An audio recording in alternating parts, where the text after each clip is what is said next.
From the loosely suburban Washington, D.C. town of Frederick, Maryland, comes Flying Dog Brewery's Raging Bitch IPA. Now, this is the #1 most reviewed Belgian IPA, and also a beer that sparked a First Amendment lawsuit in the state of Michigan over its label, of all things. Now, in 2009, when the company released the beer commemorating its 20th anniversary, the Michigan Liquor Control Commission denied Flying Dog a license to sell the beer in the state. They called the beer's label, which was designed by British artist Ralph Steadman, and depicting a rather demonic-looking dog, detrimental to public health, safety, and welfare.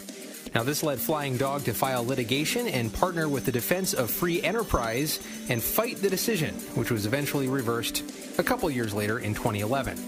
Now, this led the company to be a huge supporter of free speech, even including it in its manifesto, which reads, "We live in a world where people are coddled, messages are muddled, and ideas are squashed in the name of political correctness.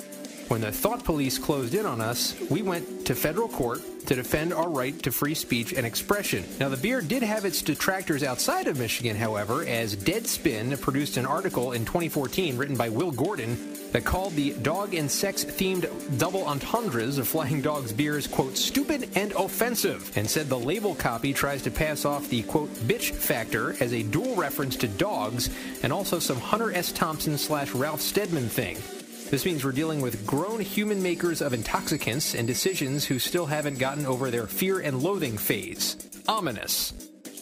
Now, since the inception of Raging Bitch, the beer has become Flying Dog's most popular, even more popular than its standard American IPA, Snake Dog. And in its own colorful language, Flying Dog describes the beer as two inflammatory words, one wild drink, nectar imprisoned in a bottle.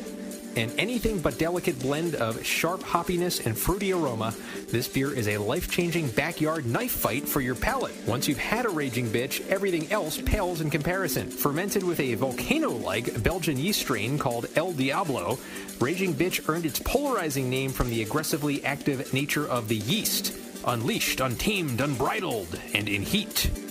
Enjoy its golden glow and white foaming head alongside bold flavors like spicy barbecue wings, blue cheese salads, or that bag of family-sized Cool Ranch Doritos you're going to destroy later while binge-watching Netflix. Little humor there. They go on to call it an anything but delicate blend of the sharp hoppiness of an American IPA and the fruity funkiness of Belgian yeast, which creates an incredibly aromatic beer bursting with flavorful notes of crisp grapefruit, woodsy pine, and exotic mango.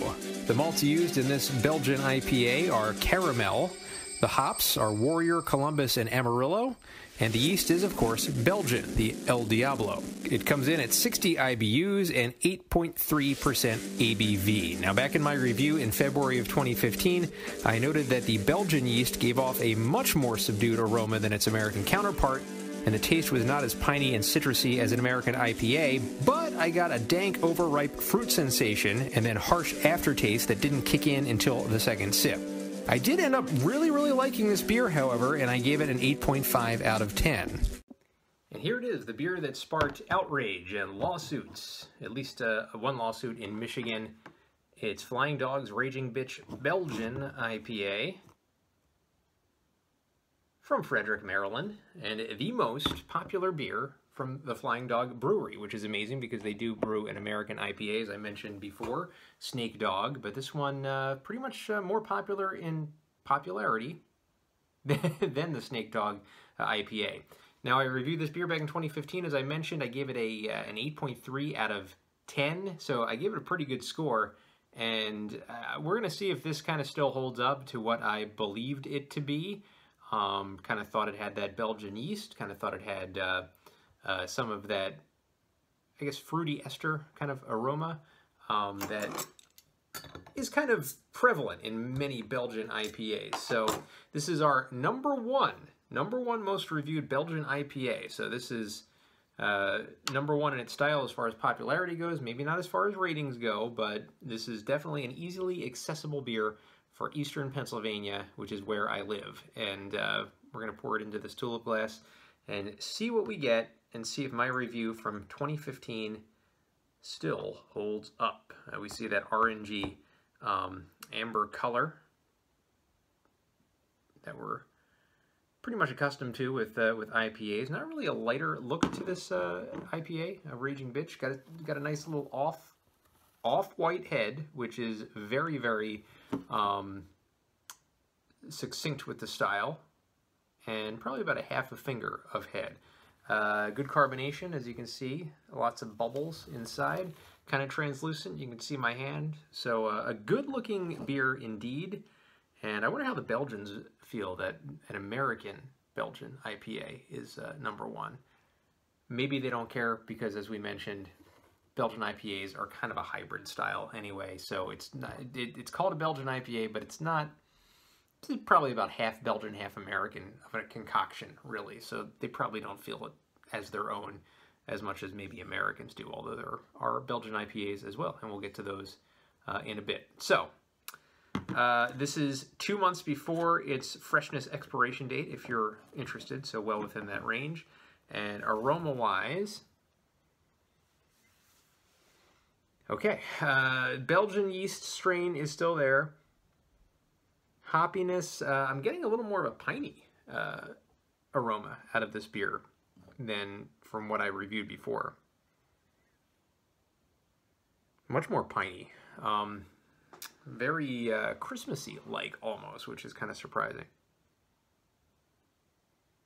But still kind of a subtle-ish taste or smell to this beer, I should say. So let's get the taste now.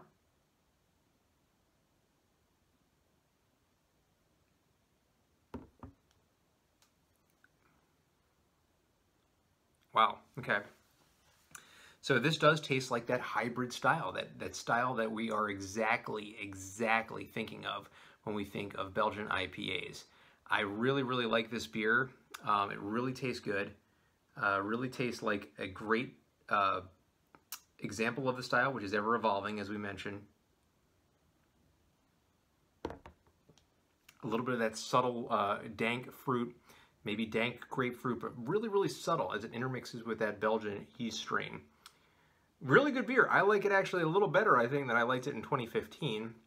My review is going to be a little higher, so I'm going to go ahead and give Raging Bitch Belgian IPA a 9 out of 10, and we'll see if it is the top of the top 10, as it is with the reviewed.